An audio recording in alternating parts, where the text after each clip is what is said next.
Assalamualaikum warahmatullahi wabarakatuh. Yang terhormat Ibu Dr. Cucun Sunengsi SPD MPD selaku dosen pengampu mata kuliah Kebijakan dan Inovasi Pendidikan serta teman-teman semuanya yang saya banggakan. Menurut Paulo Freire, kebijakan inovasi pendidikan yang baik adalah yang membebaskan dan mendorong kesadaran kritis melalui dialog dan partisipasi aktif siswa. Di sini kami dari kelompok 11 yang beranggotakan saya, Nurah Munamuanda, dan rekan saya, Dini Sahila, serta Aulia Dila Pratiwi. Di sini kita akan membahas apa aja sih?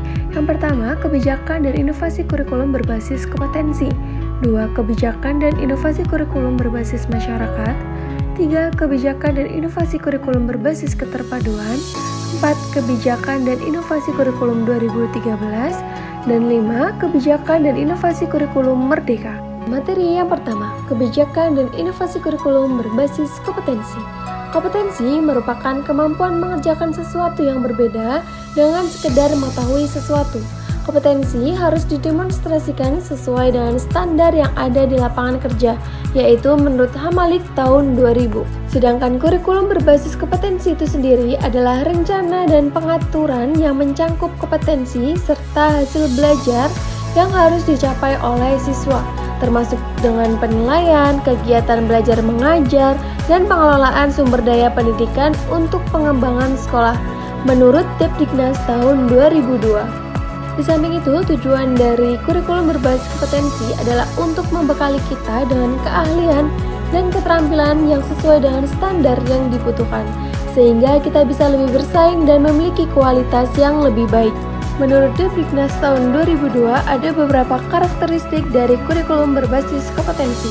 Yang pertama, menekankan pencapaian kompetensi baik secara individu maupun kelompok, yang berarti KBK ini berisi kompetensi yang harus dikuasai oleh siswa, yaitu sebagai standar dasar. 2. Fokus pada hasil belajar dan keberagaman, di mana keberhasilan siswa itu diukur dengan indikator tertentu dan proses belajar tergantung pada kemampuan masing-masing siswa. 3. Menggunakan berbagai metode pembelajaran yang sesuai dengan keberagaman siswa, yaitu disesuaikan dengan gaya belajar siswa, minat siswa, dan kemampuan siswa. 4. Sumber belajar tidak hanya dari guru, tapi juga dari berbagai sumber lain yang mendidik. Di sini, guru berperan sebagai fasilitator untuk membantu siswa belajar.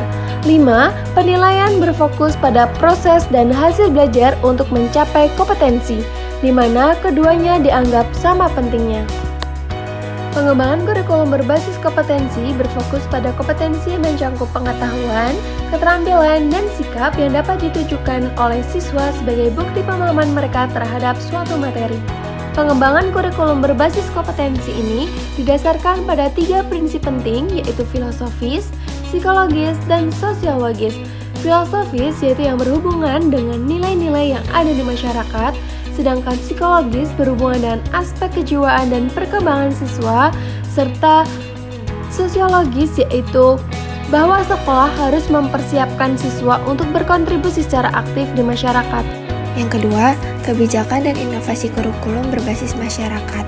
Menurut LANI 2010, kebijakan dan inovasi kurikulum berbasis masyarakat merupakan kurikulum yang menekankan perpaduan antara sekolah dan masyarakat guna mencapai tujuan pengajaran.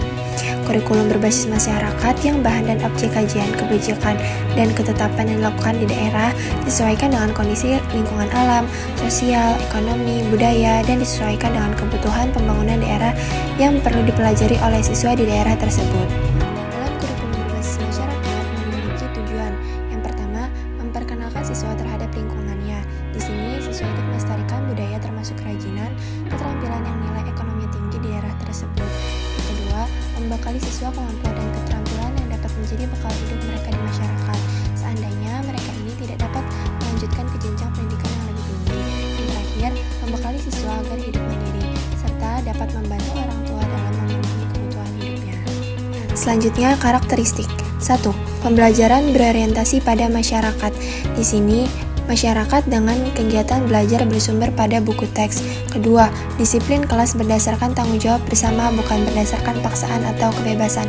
Tiga, metode mengajar terutama dititik beratkan pada pemecahan masalah untuk memenuhi kebutuhan perorangan dan kebutuhan sosial atau kelompok. 4. Bentuk hubungan atau kerjasama sekolah dan masyarakat adalah mempelajari sumber-sumber masyarakat, menggunakan sumber-sumber tersebut, dan memperbaiki masyarakat tersebut. 5.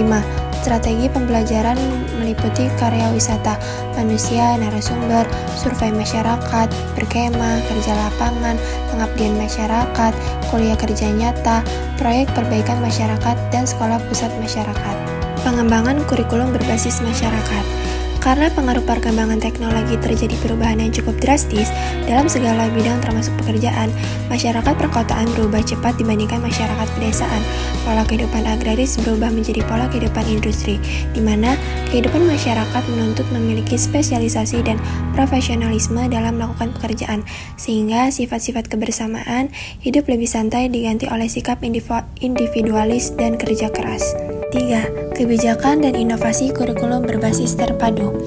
Kurikulum terpadu disebut integrated curriculum, merupakan bentuk kurikulum yang meniadakan batas-batas antara berbagai mata pelajaran dan menyajikan bahan pelajaran dalam bentuk unit yang terdiri dari komponen-komponen yang saling berhubungan dan berinteraksi baik antar komponen dengan komponen maupun antar komponen-komponen dengan keseluruhan dalam rangka mencapai tujuan yang ditentukan sebelumnya. Kurikulum terpadu menyediakan kesempatan dan kemungkinan belajar bagi para siswa. Kesempatan belajar tersebut dirancang dan dilakukan secara menyeluruh dengan mempertimbangkan hal-hal yang berpengaruh. Oleh karena itu, diperlukan pengaturan, kontrol, bimbingan agar proses belajar terarah ke tercapaian tujuan-tujuan kemampuan yang diharapkan. Kurikulum dirancang berdasarkan sistem keterpaduan yang mempertimbangkan komponen-komponen masukan, proses, dan produk secara seimbang dan setara. Komponen-komponen kurikulum berbasis keterpaduan.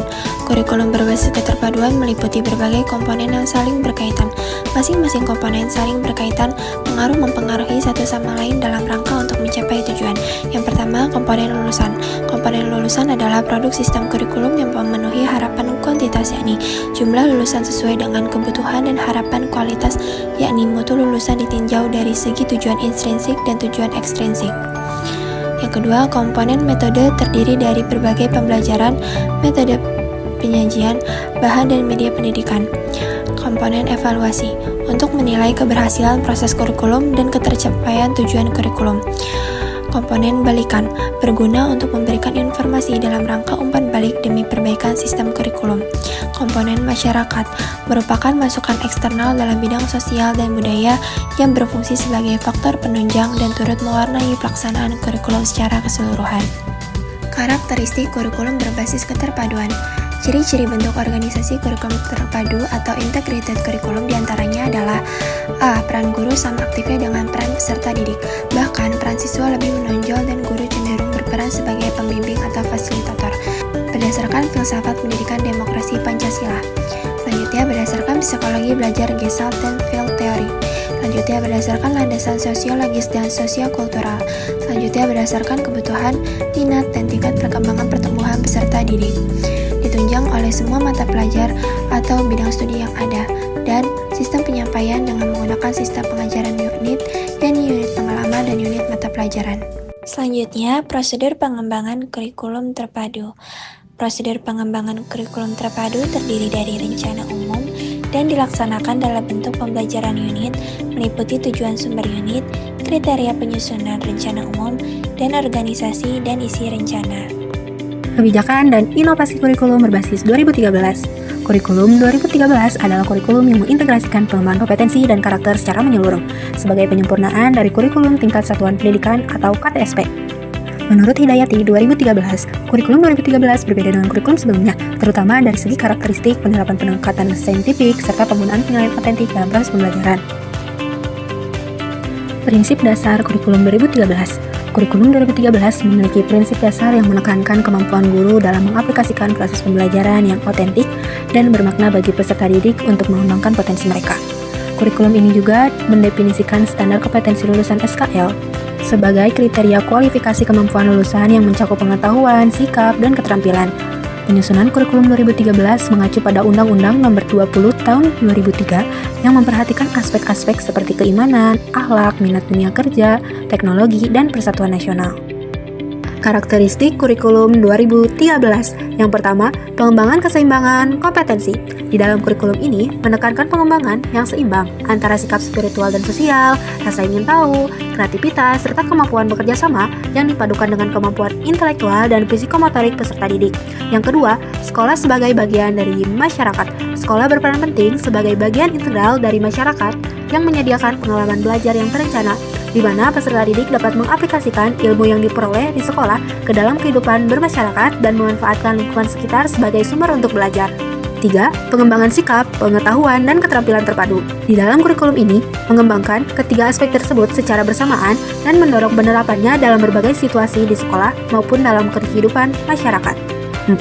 Fleksibel, kualitas waktu untuk pengembangan kompetensi. Dalam kurikulum ini juga memberikan waktu yang cukup luas dan leluasa bagi peserta didik untuk mengembangkan sikap, pengetahuan, dan keterampilan secara optimal. 5. Kompetensi inti sebagai dasar pengorganisasian. Kompetensi yang harus dicapai dinyatakan dalam bentuk kompetensi inti per kelas yang kemudian dijabarkan lebih rinci dalam kompetensi dasar mata pembelajaran.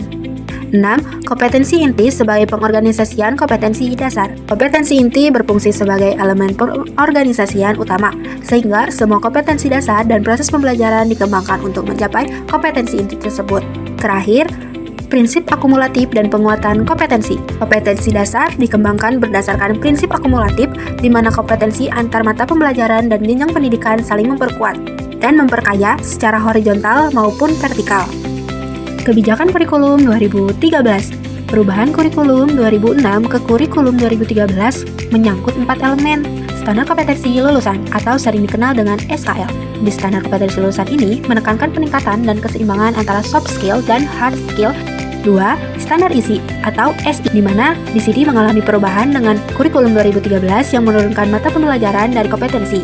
Berbeda dengan KTSP 2006 yang menurunkan kompetensi dari mata pelajaran. 3. Standar proses berubah dari fokus pada eksplorasi, elaborasi, dan konfirmasi menjadi pendekatan saintifik. Proses belajar juga terjadi di luar ruangan kelas dan guru bukan hanya satu-satunya sumber untuk belajar. Keempat, standar penilaian. Pada standar penilaian ini tentunya juga berubah, yang mana awalnya dari penilaian berbasis tes menjadi penilaian otentik yang mengukur kompetensi sikap, keterampilan, dan pengetahuan berdasarkan proses dan hasil belajar siswa. Landasan dan dasar kebijakan kurikulum 2013. Di sini terdapat 3 landasan kurikulum 2013. Yang pertama, landasan filosofis, yang mana di dalam landasan filosofis ini meliputi prinsip-prinsip dasar Pancasila dan nilai-nilai luhur pendidikan. Landasan yuridis. Landasan yuridis ini sendiri dapat diartikan yaitu berketentuan hukum yang dijadikan dasar untuk mengembangkan kurikulum. Landasan terakhir yaitu landasan konseptual. Landasan konseptual memiliki poin-poin penting yaitu seperti relevansi pendidikan, kurikulum berbasis kompetensi dan karakter, pembelajaran kontekstual, pembelajaran aktif, penilaian yang valid, dan menyeluruh. Adapun kebijakan kurikulum di Indonesia secara sederhana dapat dipetakan menjadi 3 bagian, yaitu masa prakemerdekaan, kemerdekaan, dan reformasi. Dasar kebijakan pembentukan kurikulum 2013. Yang pertama, masa prakemerdekaan. Pada masa prakemerdekaan, kebijakan sekolah kelas 2 yang diperuntukkan bagi anak pribumi dengan lama pendidikan 3 tahun. Kurikulum yang diajarkan meliputi berhitung, menulis, dan membaca. Kedua, masa kemerdekaan. Pada masa kemerdekaan, kebijakan kurikulum 1975 menekankan pada pendidikan yang efektif dan efisien dengan peran guru yang penting dalam merencanakan dan melaksanakan program belajar mengajar secara detail. 3. Masa reformasi. Pada masa reformasi kurikulum 2004 atau kurikulum berbasis kompetensi KBK menekankan pada pengembangan kemampuan siswa untuk melakukan tugas-tugas tertentu sesuai standar yang telah ditetapkan. Karakteristik utamanya adalah pencapaian kompetensi siswa, bukan sekedar penyelesaian materi, dan kurikulum dapat disesuaikan dengan potensi siswa itu sendiri.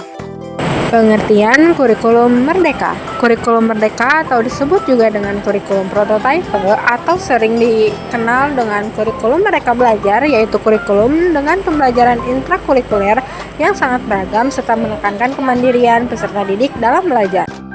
Tujuan kurikulum merdeka. Ada beberapa tujuan yang ingin dicapai melalui penerapan kurikulum merdeka belajar ini. Di antaranya yang pertama, untuk meningkatkan kualitas pembelajaran yang lebih menyenangkan dan efektif. 2. Mengurangi beban akademik siswa sehingga mereka lebih memiliki waktu untuk menggali bakat dan minat mereka. 3. Mendorong guru untuk lebih kreatif dan inovatif dalam membuat metode pembelajaran yang relevan. Dan terakhir, membentuk karakter siswa yang mandiri, kritis, dan memiliki kepekaan sosial yang baik. Landasan filosofis kurikulum merdeka di sini terbagi menjadi 4 aliran. Yang pertama, aliran progresivisme, yaitu aliran filsafat pendidikan yang menekankan pada pembentukan kreativitas. Yang kedua, aliran konstruktivisme, yaitu pembelajaran yang berbasis pada pengamatan secara langsung terhadap pengalaman peserta didik. Yang ketiga, aliran humanisme, yaitu aliran yang memandang peserta didik dari keautentikan dan kecerdasan lahirannya. Dan yang terakhir yaitu aliran antropologis, merupakan aliran yang beranggapan bahwa manusia sebagai makhluk yang mampu berdiri sendiri, di sisi lain butuh dan bergantung terhadap sesama, serta mempunyai kecenderungan terhadap religious value. Metode atau strategi kurikulum merdeka. Kurikulum merdeka menggunakan strategi pembelajaran berbasis proyek dan studi kasus yang memungkinkan peserta didik mengaplikasikan materi yang dipelajari secara langsung. Dengan demikian, mereka dapat memahami konsep secara menyeluruh dan tidak parsial, serta dapat menghindari kegagalan dalam memahami persoalan yang lebih mendasar. Peserta didik juga diberi kebebasan untuk memilih mata pelajaran sesuai dengan minat dan bakatnya. Implementasi kurikulum merdeka. Implementasi kurikulum merdeka melibatkan 3 tahapan utama sebagai berikut, yaitu yang pertama, asesmen diagnostik. Tahap pertama adalah melakukan asesmen diagnostik untuk mengidentifikasi potensi, karakteristik, kebutuhan perkembangan, dan pencapaian peserta didik dalam pembelajaran. Asesmen ini dilakukan pada awal tahun ajaran untuk memperoleh pemahaman yang lebih baik tentang kemampuan dan kebutuhan siswa. Hasil asesmen diagnostik ini menjadi dasar untuk perencanaan pembelajaran yang lebih efektif. Kedua, perencanaan. Tahap kedua melibatkan perencanaan pembelajaran yang mencakup tujuan, strategi, metode, dan materi pembelajaran. Dan yang terakhir yaitu pembelajaran. Pada tahap terakhir adalah implementasi pembelajaran. Guru melaksanakan proses pembelajaran sesuai dengan perencanaan yang telah disusun.